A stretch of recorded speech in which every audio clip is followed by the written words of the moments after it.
Good morning, everyone, and thank you for joining us. My name is Stacy Varghese, and I am the Associate Director in the Office of Advancement at St. John's University.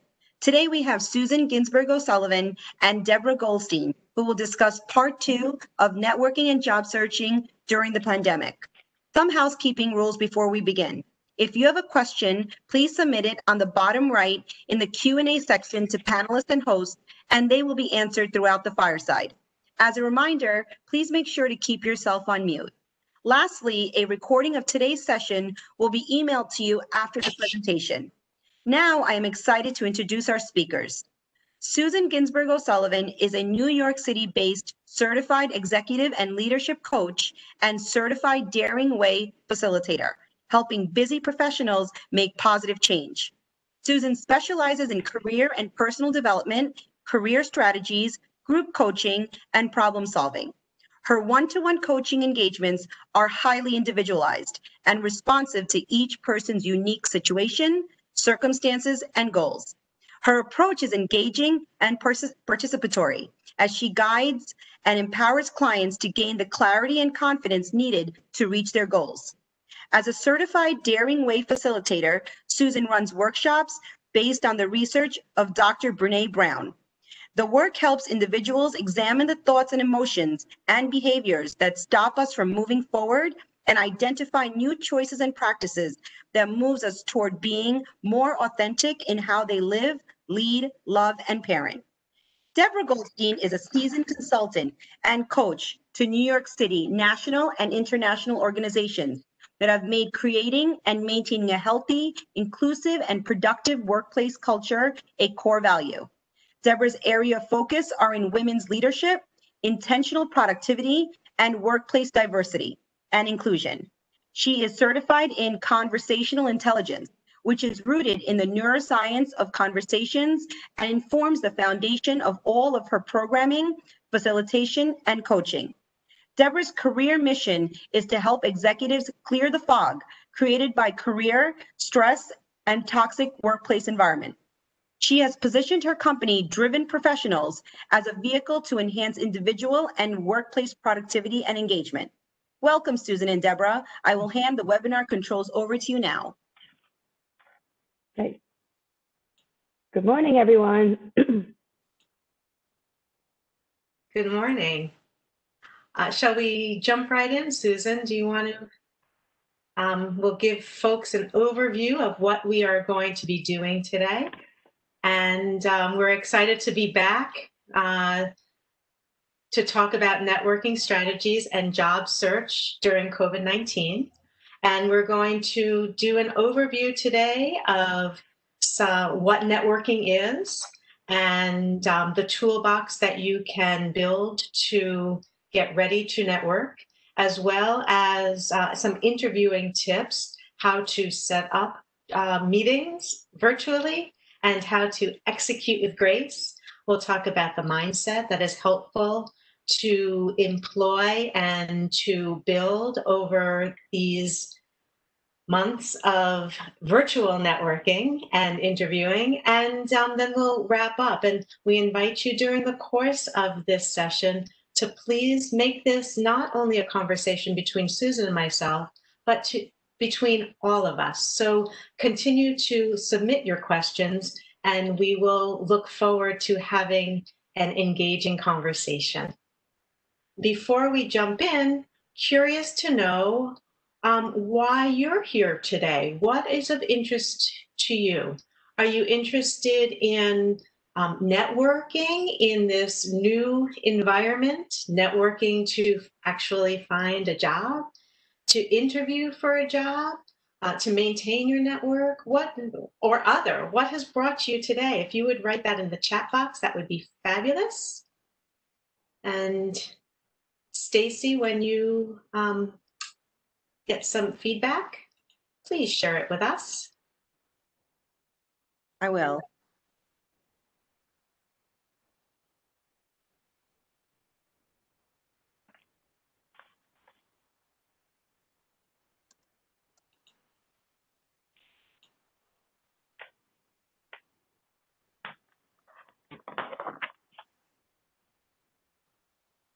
And I know that from my experience as Stacy's farming responses, I know from my experience that people have been kind of thrown off of balance because back in the day when we were actually able to network live, it looked very different. There was a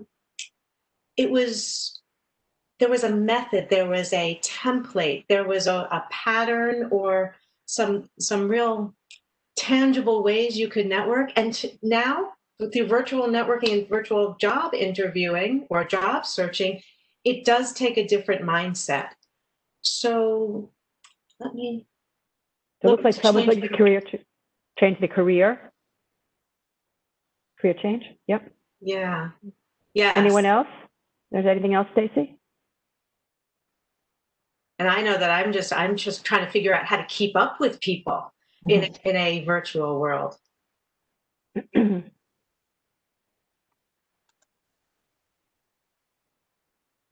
Anything else, Stacy? Anyone else any other feedback? Any other thoughts from anyone? Currently on furlough. That's a great time to enhance your network. Be in touch with folks. Susan, shall we move into the so I think what you started to talk about is, starting to network when you're on furlough, or looking for a career change. How does networking play a part in all of that? So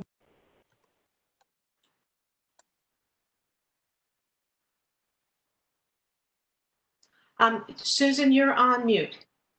Oh, I am? Now you're not. You okay, were. Sorry. Okay. So what is networking? So, networking, it's a conversation.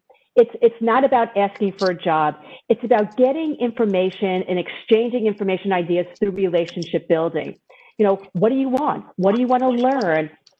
What do you want to learn? And so through conversation, getting answers to the questions that you are looking for. It's about sharing interests and ideas, building a pipeline, building a network, and how do you leverage that network to help you get what you want?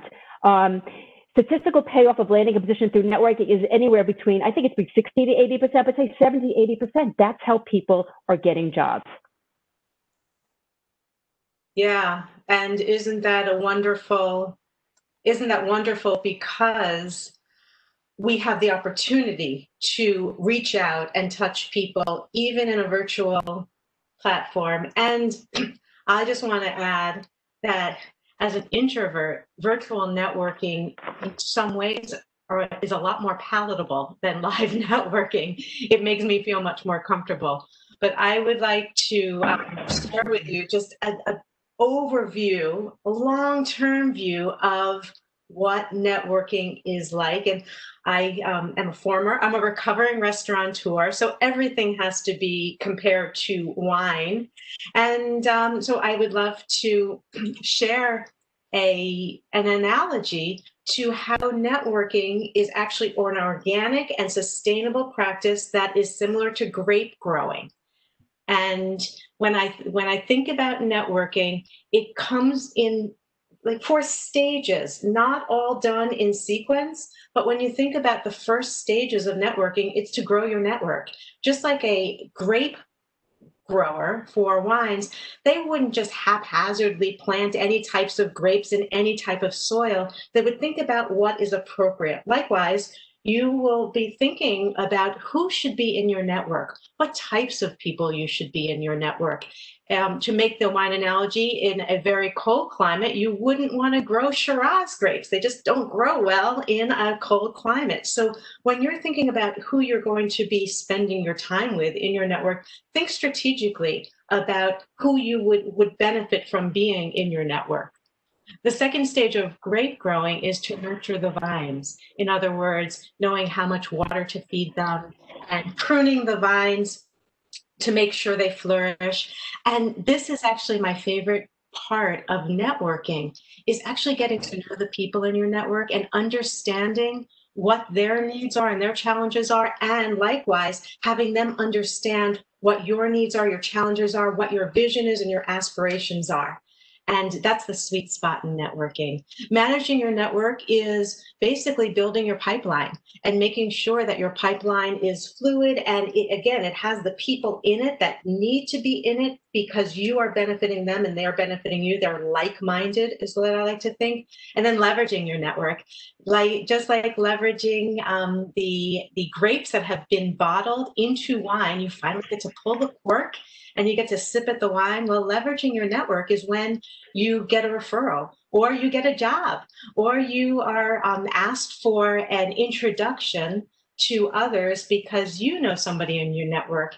And this goes on again and again and again. A sustainable and really beautiful way of doing business. And frankly, networking has become my favorite part of business. So Susan, I hope that hasn't made you too thirsty for wine at 9:11 in the morning.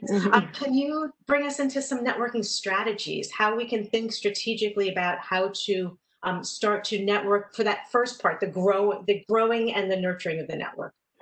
Yeah, thanks, Deborah. So, it's all about preparation, So, one of the first things you need to do is you need to know who you are. Know yourself. You need to be very clear about, how you want to come across to people, what you're asking them for. And so you need to prepare an elevator pitch, because one of the first questions that people are going to ask you is like, tell me about yourself. And how do you answer that? And we're going to get into that a little bit later about actually, how to maybe construct a elevator pitch.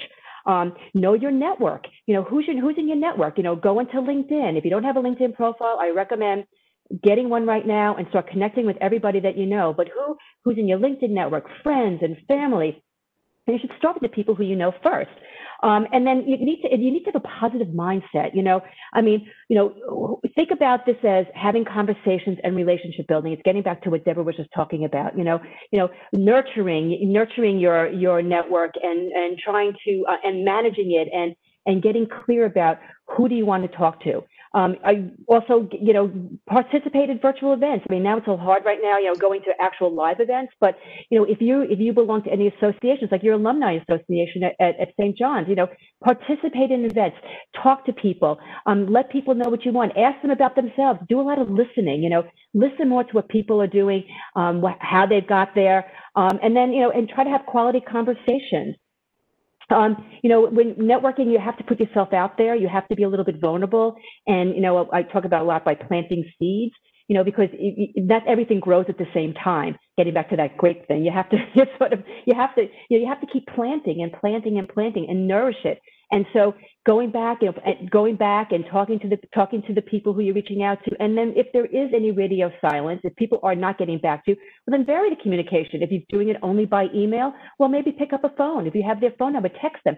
How do the people that respond best? And, I say you could reach out 7 times.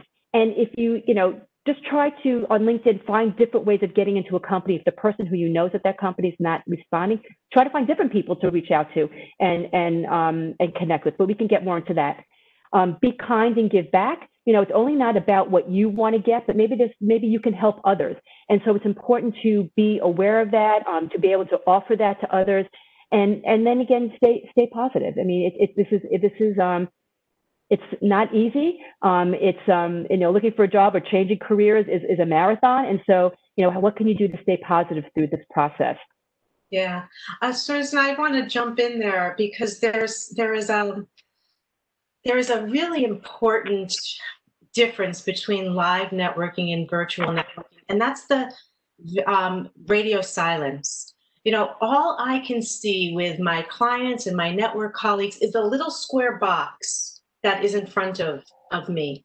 That's all I can see of them. So when there is when there's radio silence, please don't take it personally. It's not you. People are managing different things, and Susan said, reach out in different communication styles. Do that. Don't take it personally if you don't hear from people, because people are not as focused as they are able to be in prior circumstances. So right.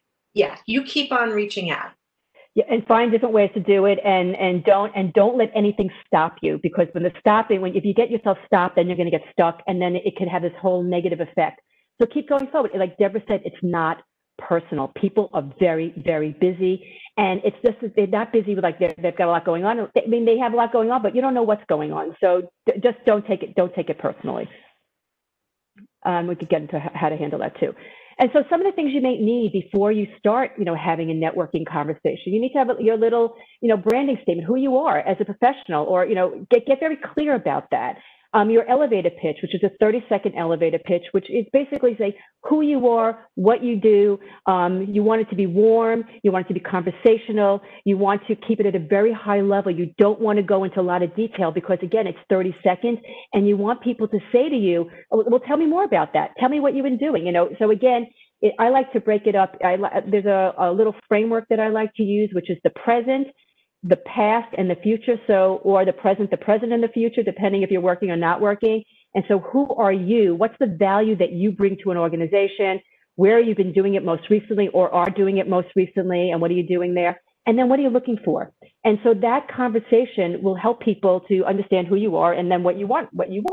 So they're not easy to create. There's a lot of, it's an iterative process. So, and you'll keep refining it as you get clearer and clearer. An exit statement. Someone may say to you, so why are you no longer at your company? What happened? You need to also be clear with that. It's not a long sentence. It's not a long paragraph. It's just my company was going through reorganization, or my company, I was furloughed due to COVID. I really love what I do, and I'm hoping to be able to take my skills and my expertise to another organization. Something very simple like that. Accomplishment statement. So, when you're networking, again, you're trying to just get information, about what's it like to work at this company? What do you like about it? How did you get here? And in those conversations, again, you're listening to what people have to say. And you also want to have that opportunity to say how your accomplishments or your successes of where you've been so far aligns with what they're doing, even if you're changing careers. And so, I could give you, so there's a framework called SOAR stories. SOAR stands for situation, obstacles, actions, and results. So if you're working in, and I'll give myself as an example, entertainment, I spent a lot of time in entertainment marketing and publishing marketing. And then I moved to nonprofit and in healthcare. And I was like, what do I know about that? I don't know anything, but I was able to talk to the CEO of a company, telling them that, that when I worked at entertainment, we had the same situation. We were also trying to accomplish this. Our obstacle or the challenge was that. What I did, what I took was this. And as a result, boom. And so they can see how your skills and accomplishments align with what they're trying to do. And I was telling Deborah yesterday that when I was transitioning from entertainment to a nonprofit startup, to a startup, the CEO of the company said to me, "You have no healthcare experience." I said, "You're right, I don't. But what I do is I help companies find customers. And because that's what I do, that skill was transferable to that industry, and I got the job." The next most important thing is your marketing plan. This is the who, the what, the where, getting very clear about where do you want to work? What type of industry? How big is the company? Where is it located? Because when you're networking, we'll get this later, the second most important question to tell me about yourself is, how can I help you? And this is where you need to be prepared, and where your marketing plan helps you do that. Your social media profile, does your online presence support your brand of who you are? Is your social media consistent across all platforms? You need to make sure that everything is aligned, because they're checking you out. People are checking you out, and you want to make sure that you have the same profile, and that it's like we just said, like it's consistent from one platform to the next. And then business cards, do you need them? I don't know. You need to make that decision yourself. If you're in a more conservative industry, you may want to have them. I think they're great for networking. If we ever do face-to-face networking again, they're really great because it's something that someone can remember you by. But these are the things you need to think about and decide whether or not they work for you or not. Not everything works for everyone. I think we have a couple of questions here, Deborah. Yep, Susan, take a breath, because I want to ask a question of the people out there, and then I'd like to address these two questions. So as far as the folks in the audience, I'm curious who has an elevator pitch and who is practicing an elevator pitch, or is there a desire for us to go into more depth? And then we do have two really great questions, Susan. And the first one is it possible to reach out too much? It's possible to be too annoying. It is possible to be annoying, and I think where I work, we talk about 7. You have 7 times to reach out to someone. It wouldn't be every week. I would space it, and you need to.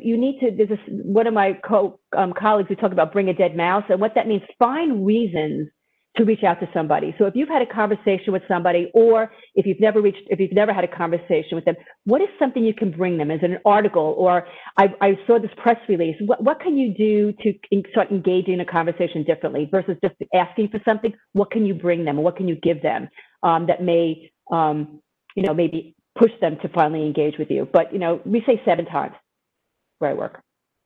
Yeah, and I also think that there is no loss if you're reaching out and you're hearing crickets, to write in the message. I would love to speak with you, but if there's not enough time in your day to do it, put a little bit more kindly, please write back. I'm happy to respect your boundaries. So to ask them that question is in totally fair boundaries. The other question was about being on furlough. Does being on furlough make you look undesirable to other companies?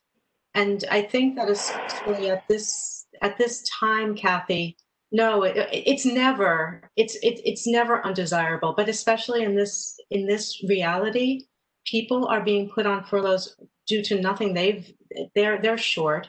It's that companies are needing to find ways to be wise and to cut down. So there's never a reason to be to feel undesirable, but especially during this time.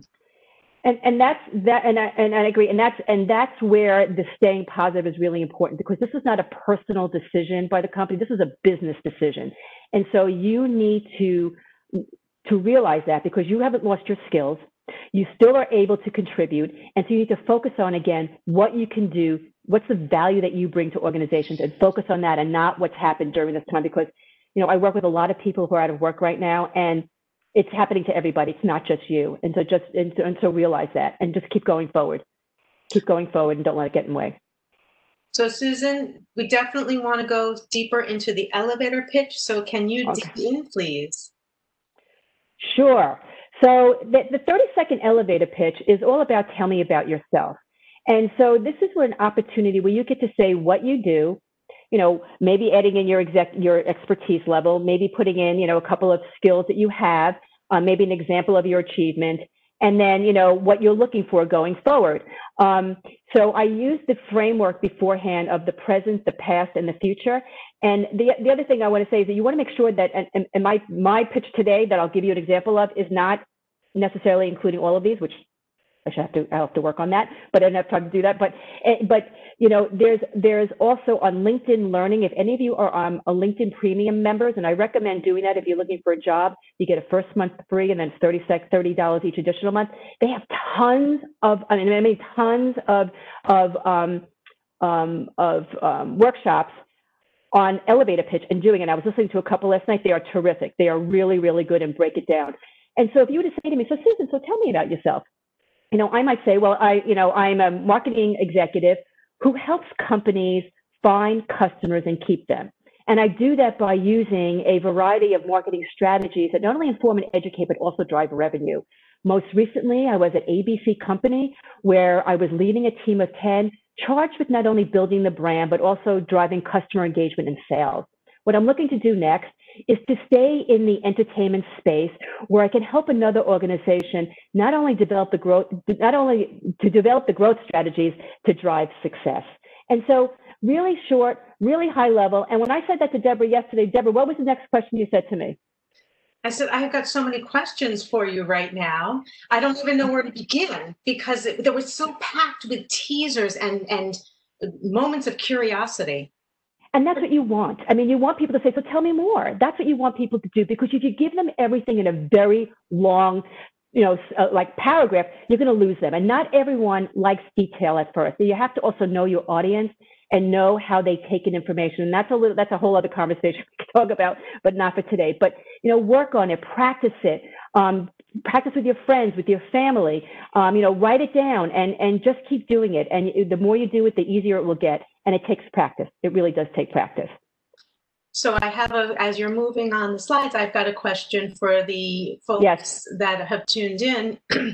Having heard about, and it's such a beautifully laid out format that Susan's put on the slide, is the what you do, the elevator, the expertise level, major skills. So thinking major skills, it's so well packaged. I'm curious, when will you try this, folks? Are you going to intentionally find a time today or tomorrow, or when you see friends next, to try this out on them? Because I would recommend that you start trying these out playfully in low stakes situations now. So when it does come to having to put it into action, you're not starting from zero. You're starting with some warm audience. Maybe somebody will say, this made sense, this didn't. So when are you going to try it out? And I'm glad to see that Amy says today. I love action. Yes, give it, and you have to keep working on it. There's another, I don't want to confuse anyone, but there's another little formula that's a little different, but also accomplishes the same thing. So if you think about, telling somebody who you are, so you have the target audience, who you're trying to reach, what is their problem that they may be having, and how are you the solution to help them solve it? And so if I, as a coach, I may say, I help clowns, target, who are sad, problem, find their smile, solution. And so if you think about that formula, also about what you do as a professional, what problems are you helping companies solve? And then what's the solutions that you offer them? It's also a great way of, really shorter than a 30-second elevator pitch, but just way of bringing it together about what you do, how do you help companies? So I help clowns who are sad find their smile. I love that. And I didn't make that up. Someone made that up. So I'm not taking credit for that, but I love it. And I'm going to keep using it. I think it's great. So let's recap what we've gone over with networking so we can talk about interviewing. Okay, so with networking, we're talking about being prepared, creating your branding statement, elevator pitch, updating your LinkedIn profile, getting clear on your accomplishments and your successes, create some source stories, situation, obstacles, actions, and results, and create a marketing plan. This is not part of the branding you, but it's also part of when you're going out there and you're putting yourself out there. Who do you want to talk to? What are the companies? What are the industries? And who do you know who are connected to people in those industries, or maybe in those industries themselves? And you've got a great visual on the next slide to help people prompt. Yeah, I love this slide. This is fantastic to figure out what tendrils you can reach out to as far as networking. And it looks like there's so many ideas here for kind ears, people who are truly interested in you and you can bring value to them. Susan, absolutely. Yes. Can you help people understand what customers and vendors mean? So if you've been working, and there may be, customers could be, then outside of your organization that you work for, that you may be, buying from, and so again, reaching out to those customers, reaching out to those vendors, and sometimes even, if they can even have internal customers. I know you talk about former colleagues, but you also have internal customers. Just think about anyone, even the people who, like if you're getting your nails, your manicurist. There's people who you can go to, your hair cutter, that you may not think about, your exercise instructors. You don't know who people know, which gets us to the next, oh no, that's not the next slide. Sorry, I'm going to go back. But again, sorry. But, again, there's an opportunity for you to connect with people. You don't know who people know. You don't know who people know. And so all you do is have to ask. And by having your marketing plan and getting clear about what you want, it will help you get to the people that you want. Does that make sense? It makes total sense. And, practicing your elevator pitch, talking to people, anybody who's interested and about what you're looking to do. I once got a client online at a grocery store because I was chatting with a couple of friends, and because we are passionate about our work, and when you have a new opportunity to find a job, that is such an area of potential excitement. Talk about it freely. Yes, let people know what you want. Let people know what you want. You got to keep planting your seeds. Keep planting your seeds, because not everything grows right away at the same time. So Keep let's planting. talk a bit now, Susan. Let's get into the actual meeting. So you've done a great job setting us up with strategy and the toolbox. Let's talk about the actual meeting that would be an interview or a one-on-one networking meeting. Yeah, so this could be the hardest part for you, because this is all about making yourself vulnerable, putting yourself out there, and sometimes thinking that you might be being rejected, but you're not necessarily being rejected. Like we said earlier, people are very busy. And so you're now writing a message to someone, whether you're doing it on LinkedIn or you're doing it through an email if you have an address. So you want to, in the subject line, you want to put the referral's name. Deborah Goldstein suggested that I contact you. And then you want to, in the email, you want to talk about a little bit about, Deborah suggested I reach out to you. I'm currently doing this. I'd love to take 5 minutes of your time, because you don't want it to be half hour. People don't have a lot of time. If you say, I just need 5 minutes just to ask you a little bit about what's it like to work at your company, or how did you learn more about your career transitions and how you got to where you are, people will do that. People like to talk about themselves. And so, again, what do you need to get from that conversation? This is not a long letter. This is short, and you do not attach your resume, because when you attach your resume, that means you're looking for a job. You are not looking for a job, though you may be. You're looking for a conversation. And so focus on what you want right now with that person, not anything more. Right. And so I want to just highlight something so important that Susan just said. Not a long message, 2 to 3 sentences. And then I always like to put as the last line, I'll look forward to hearing from you. Or please send a couple of times that are convenient for you. So don't let them hang. Like, okay, that's great. Ask for a 5-minute meeting. Send a couple of times that would be convenient for you. And I always like the sound of, I'll look forward to hearing from you, because it tugs them, it pulls them. So, so a short message, and as stars are aligned, you get a meeting. And then what happens, Susan? And so hopefully they're going to get back to you and say, yes, I'd love to meet with you, and here's the time, and you're going to make that will happen. So now it's the meeting. So what are you going to do? So you have to, number one, it's all about the small talk. Thank them very much for taking the time to meet with you. You really appreciate it. How do you know Deborah? Where did you meet Deborah? What is it? Or maybe you both went to the same, university, or maybe you saw on LinkedIn that you both are avid somethings, and so again, what is the thing that you have in common that you can talk to? And then they're going to say to you, so tell me about yourself, and you want to answer that, but then you need to also be ready with really good questions. So how did you get to this company? I saw from LinkedIn that you were working in this industry, and then you transitioned to that industry. How did you make that happen? And let them talk about it. And you can say, what would be your recommendation for someone like me, who's been in finance and is looking now to transition into entertainment or whatever, and let them tell you how they think what you need to do. They may say to you, look, you need to get a certification in this, or you need to have a degree in that, and that's good information. Don't get upset or sad about that. Oh, I have to spend money on this. This is all data for you. This is data. It's information. You can take now this information and do what you want with it and decide. I remember when I was transitioning from being, in marketing for many, many years to becoming a coach, and I really wanted to get into some of the talent development area, doing, workshops and within an organization. And so I met with someone who does that. And I said to her, what do I need to do this? Do my skills, my previous skills in my former life, are they transferable?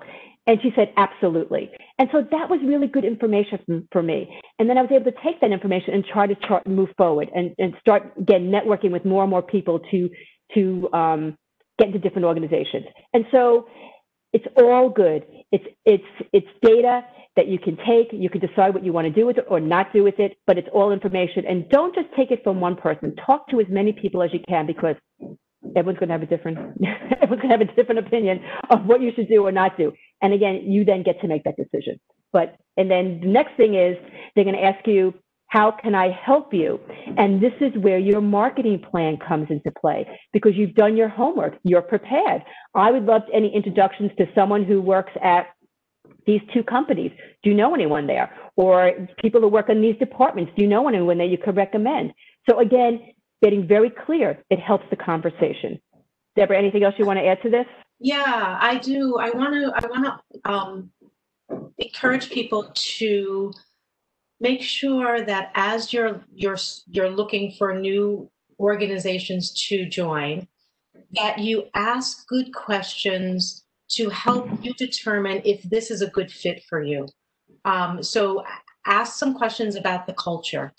I also like to ask, depending on the pace of the person and who the person is, you know, when I've coached people to look at different companies, to ask the person themselves. So Susan, what is your favorite part of your role at this company? And what are some of the challenges that you face? And what is the company doing in an overall way to get to do they have values? How do they align with their values? Because although our reflex is to feel like, oh my goodness, I've got to get a job yesterday. The fact is that taking a job just for a job's sake because you get a job offer does not necessarily serve you in the long run. If you're not aligned with the culture, if Susan is so frenzied that she's taking 5 minutes because I'm Sarah's friend, and yet she doesn't feel like she's supported in her organization, maybe I want to think twice about joining that organization. So to take the time and to be able to ask the questions, the questions about challenges and the favorite parts and how the company is culturally is a really important moment to take. I agree. And I'm glad you mentioned the thing about values, because you have to know what your values are, and your values in your professional life and in your personal life are not different. They're the same.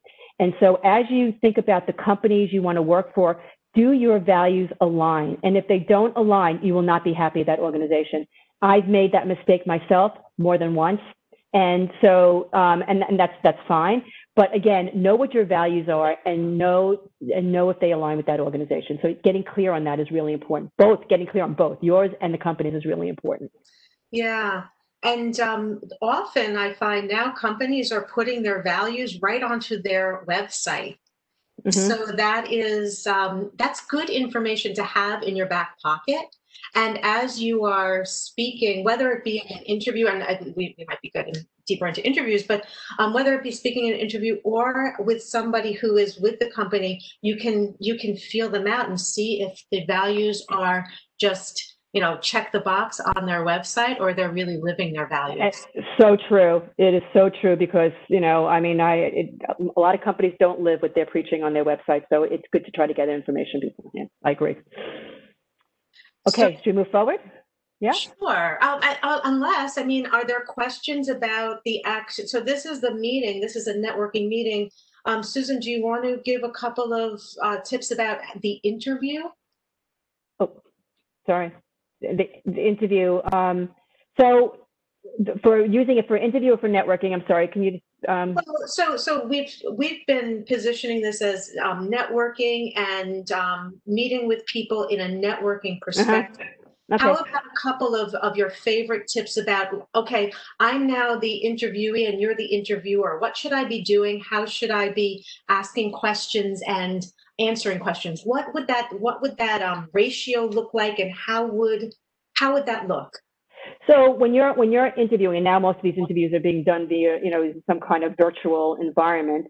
Again, you want to come in, you want to be smiling, you want to thank them. You're so excited about this opportunity today to talk to them about their company. So you want to have that energy and that enthusiasm and that passion. They are looking for that, because companies today, it's not only about your skills, but it's about whether or not you're a good fit. And so you're checking out to see if you're a good fit for them. They are also checking out to see if you're a good fit for the company. So it works both ways. But again, you want to be able to talk about what you've done in your career. You want to have tell me about yourself, where you're most recently working, what are you doing? And you also want to have those source stories ready. So when you have a job description, it's telling you exactly what they're looking for in that role. you should be creating a SOAR story for every single one of those bullet points they have on a job description, because that is how you can say, you're ready to say, well, when I was at this company, this is what I did. It's showcasing your accomplishments and your successes. Again, you want to be prepared with not only skill-based questions, behavioral questions are more and more important. They will ask you questions about, tell me about your weaknesses, your strengths, when you have failed. You need to be ready with all these different types of questions. And we can do a whole workshop just on interviewing. And then you want to have questions about the company, expectations, what they're looking, when they're looking to hire, so again, the same principles apply, but you're not going to ask them, can you introduce me to anyone here? You're not going to bring that into there. But again, it's about knowing who you are, what you do, how your skills align with what they're looking for, your successes, making sure that your values align with theirs. It's a lot of the same principles, but some of the questions are obviously going to be a little different. Right. And there's a difference in creating the space in interviews versus those quick networking calls, in that with networking calls, you may be a little bit more aware of the time and taking people's time, whereas with an interview, if you don't ask questions, the interviewer will assume that you are not interested. So it's easy to be polite, but that's not going to serve you. And what I don't, if people aren't watching, I just kind of crossed my hands like I was being a very polite young lady. And that's often how people feel in interviews for jobs, because they feel, oh, I need a job. I don't want to take up these people's time. You don't feel your confidence as much. So be sure that you are doing your due diligence and asking great questions. And to Susan, not this Susan, but another Susan who wrote in, what should I do if I notice that the said value is not aligned with what I see? And I would first say, don't make assumptions. So take that as, follow your gut and say, this isn't aligning, but then do some more research. Somebody could be having a bad day. It's only one person's perspective. If you're getting this perception, this sense that your values are not in alignment, it's only one person that you're hearing from. So maybe dig deeper and definitely follow your gut. If you're feeling that something is astray, get curious and figure other ways to see if your gut is correct, or you're seeing somebody on a bad day or in a bad situation. What are your thoughts about that, Susan? Yeah, I agree, and I also think that it's tough out there right now. A lot of people have lost their jobs, and so you have to know your own personal situation with the environment out here right now. I mean, how long can you go without having a job? And so this job may not be right for you. There's something that's telling you this is like not a good fit, and you have that opportunity. You can say no. You can say no. And so my sometimes my recommendation to some of my clients is, you know what, keep following it through. Just keep following it through. See how far it goes, and then you can have the opportunity to say no. And you also may be in a situation where you really can't say no right now, but it doesn't mean it's the end of it doesn't mean that's it. It just means like right now you need to say yes to this because you need to get a job, and you're going to still continue to look for that ideal position. So again, you have to evaluate your situation. Everyone's is different, but keep following it through, and you'll get to say no when you want to say no. So it works both ways too. And there's also, I think that there's just to piggyback on that point, Susan. There is a disconnect at times with how people are acting and how people are feeling. And I'm very in tune right now with if people are answering me with compassion or with almost contempt. So be in tune with that as well. So there are values, and then and that's very important, but there's also the intentions and how people are addressing things in these very difficult times. So Susan, let's talk about how to do the most important thing. I think, Woody Allen says that 90% of success is showing up. I think that 90% of success is follow-up. So let's talk about follow-up after a meeting. Yeah. So, you want to extend gratitude, thank them for taking the time to to speak with you. Thank the contact, the person who introduced the two of you. Be of service in your interaction. So that means if you in your conversations, if there's something they were talking about where you can help them out, do that. And so, or be like we talked about earlier, bring a dead mouse. What else can you forward to them? Oh, I was reading. I know it's a really bad analogy, but that's the book. Because cats bring mice to their owners to show how I don't have a cat, but that's they bring things. And so what can you do to bring them to show your gratitude or to show that you're thinking of them? What can you? And it could be an article. It could be you heard something, and you just again, what can you do? And then and how do you keep your toe in the water? How do you keep that relationship going? So think about it in the long term, not the short term. So that's really it. But really, thank them. Be grateful for that time, for their time, and just keep it going. Keep moving on. Don't But again, that's all I have to say to that. But it's well, I'd love to. I'll just add a couple of thoughts in there. As far as what you've said, Susan, about sending an article, I love those ideas. And once you learn just one or two things about them, you can plant the seeds to intentionally send articles. So I wasn't meaning to make a pun when I just said plant the seeds, but what came to me while I was listening to Susan speak is the trees in her background, in her virtual background. And if I had mentioned something about that, and she said, well, that's not, and I don't think it is a live background because I know where Susan lives. But if she said, no, that's a beautiful view, and it inspires me because it was the beginning of one of my favorite hikes. I would plant into the back of my head, Susan likes hikes. I might ask one question about hiking, and then I would be able to authentically send her an article in a month. Hey, just read this about a hike, thought you should know about it. I can't tell you how much fun it is to, say something about tomatoes. And I learned that one of my network colleagues he grows 10 different types of heirloom tomatoes. So you better believe that every time I go to the green market and I get tomatoes, I think about Jeff, and once in a while, I'll send him a message. Hey, just thought about one sentence message. Thought about you. I just tried these Cherokee tomatoes. Have you heard of them? And if you can just make note of small details of the person that you're speaking with, you can have a folder's worth of follow-up for them that is organic and authentic and fun. Absolutely. And the other thing you can do is also you can send them an idea. I was thinking about you, what we were talking about, and give them an idea. Say, maybe this might be something you might want to use. And just you can also give them ideas. One of my clients does that, and he gets, they thank him because it's usually a good idea. And you never know, that can lead to consulting work or freelance work. But again, just bring ideas too. Give them freely because it will come back to you. Right.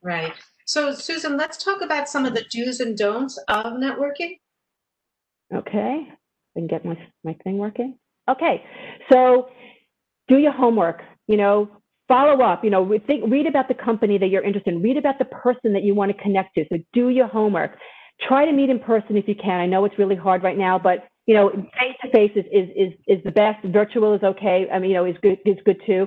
Actually, anything is good, but in person you get to it's different type of connection. Have an agenda. What are you trying to accomplish during this time together? And view networking as a process. It's not a one thing and it stops. It's a process to get you there. It's about the planting the seeds, keep planting the seeds. Building the relationships. What do you have to do to keep this growing? Wait a second, where is it? Why is it not going? Sorry, it's not moving. Okay, and don't ask for the job. Networking, don't ask for a job. Don't ask for a job. Please don't do that, because again, networking is about getting information. It's not about asking for a job. Don't assume they know about your background, so be prepared to talk about that. Don't break confidentiality. If they're telling you things, it's between you and that person. Just again, don't do that. Don't bend the truth. Be honest about who you are. Be honest about what you do. Be honest about what you're looking for. And don't go negative. Stay positive. I mean, looking for a job is hard. It's hard.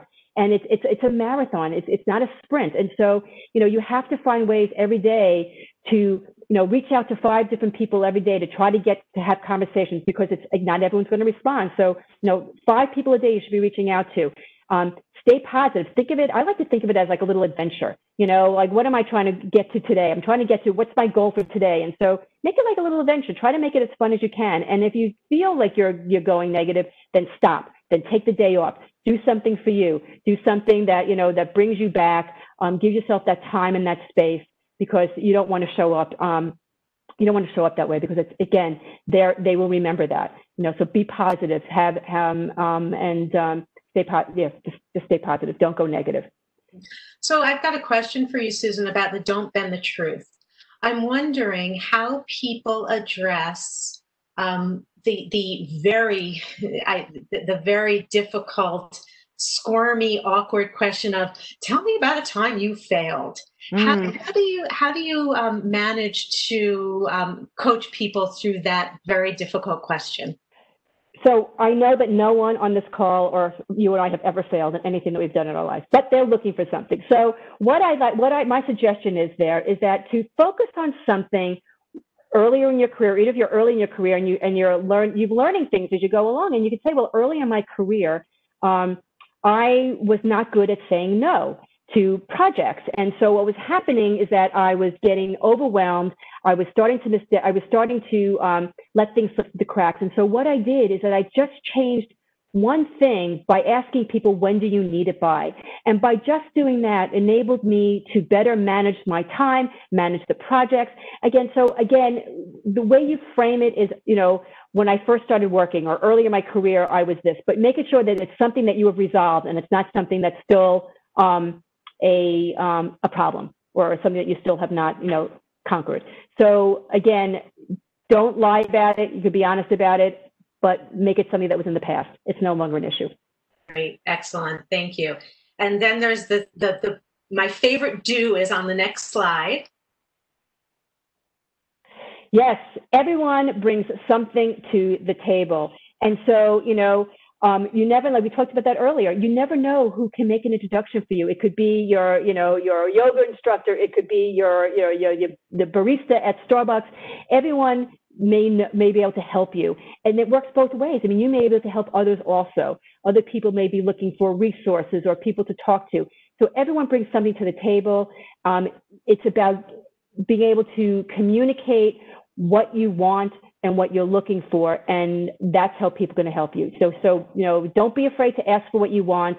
Don't be afraid to plant seeds, because you got to keep doing that. And offer up how you can help people. People will appreciate that and will come back to you. You know, you give and you also take. Don't only be a taker, also be a giver. And this brings us to mindset, because often when people are interviewing, they feel their mindset is in a posture, like the brain science says, your mindset is in a posture of fear. And so it's very important to be intentional with all of the great advice that Susan has given about networking and interviewing for a mindset that is long-term. Look at the long game. You know, in this environment, a lot of people are thinking, wow, the market is tight and it's really competitive. Well, first of all, please know that everybody has a home. There is a great job for you out there. And it only takes one job. It only takes one good fit. You're not looking for a dozen good fits. It's one good fit. So keep an eye on the long game. And, you know, Susan said a couple of times, be really clear about what you want in a job, values-wise, flexibility-wise, culture-wise. The more clear you are, the more you will be able to understand if a job is a good fit for you, and to weigh what you're willing to compromise for that good fit. But you know, I want to share a story that I've been coaching a woman.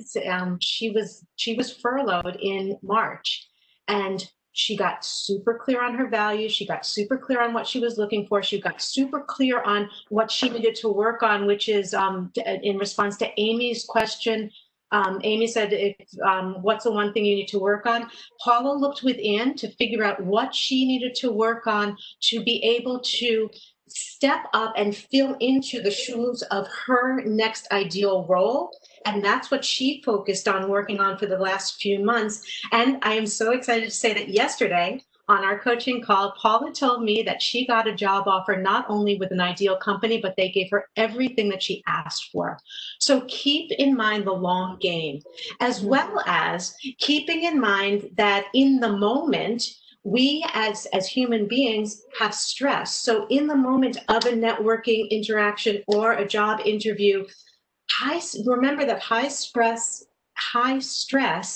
doesn't allow our brains to work clearly. So before an interview or an interaction, I don't know if anybody's heard of the Amy Cuddy power pose, but look up on line the TED Talk by Amy Cuddy. And Susan, I can see she's doing it a bit, but it's basically make yourself big before any kind of interaction. You know, sometimes it's called the Wonder Woman pose. Put your hands on your hips, because actually your physical stance can affect that mental, that brain chemistry. So you are at your best and your prefrontal cortex is firing and your adrenaline is just in line and really positive.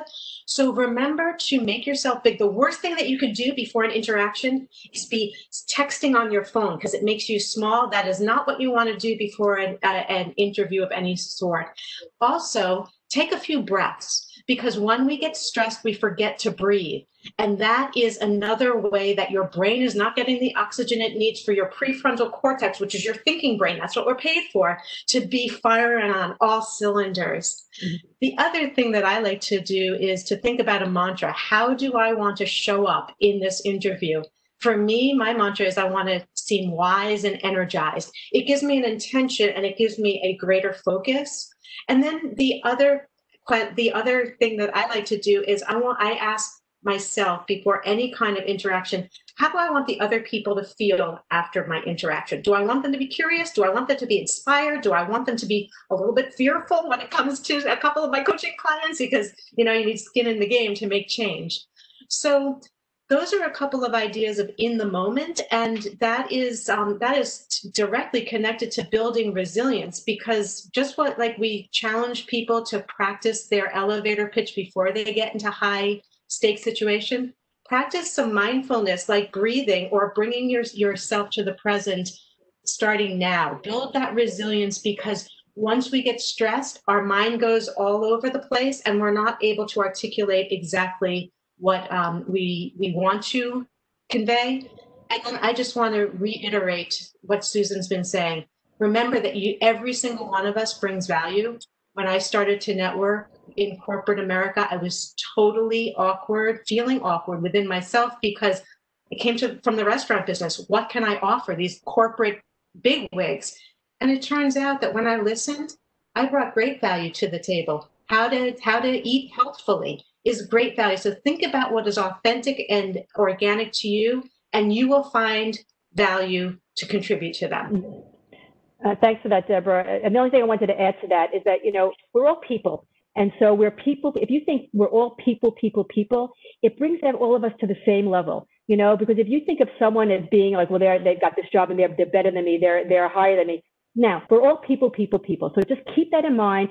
Breathe. And the other thing that I do is I write permission slips. And so if you have the yellow Post-it notes, you know, I write that I give myself permission to. And what are you going to give yourself permission to as you step into this arena? Are you going to give yourself permission to be brave and afraid? You're going to give yourself permission to not have all the answers? Are you going to give yourself permission to have fun? And I write these permission slips to myself all the time. I put them on my computer. I use them as a mantra to help me move forward and to know that my value and that we're all people. So again, keeping that all in mind and helps keep you positive, and keep breathing. Really keep breathing. I think we have a few minutes left. So just to review for today, so we went through a lot of information. We covered a lot. You know, networking strategies, your elevator pitch, you know, your marketing plan, the who, the what, the where, asking for what you want, planting seeds, you know, preparation, you know, having the right mindset, planting the seeds. And so there's a lot of things here. We'll give you this presentation so you can have it. You can use it as a guide. We'll give it to Stacy so she can to distribute to all of you. But what is everyone's key takeaway from today? What are you, if you put in the chat box, what are you walking away with today? What did you find most helpful?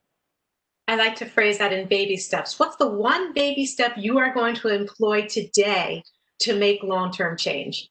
So that would be very interesting to hear. And Edit everything. That's not a baby step, Ming. And shall we turn it back to Stacy, Susan? Yes, Stacy, are you there? I'm right here. Thank you. Well, thank you everyone for joining us today, and a special thank you to Susan and Deborah for sharing their knowledge. For their full bios, please go to stjohns.edu/CF webinars. Here you will also find a schedule of upcoming webinars and past recordings. I hope you will join us next Thursday, October 1st at 6 p.m., where we will continue our special edition series for small business owners and discuss year-end tax planning. In the meantime, have a great rest of your day. Thank you, Stacy. And Stacy, we'll send you this this deck so you can distribute it to everyone. Thank you so much, Susan. Have a Okay. good day, Take care, folks. Deborah. Nice. Thank you. Bye. Bye, everyone. Good luck on your journey.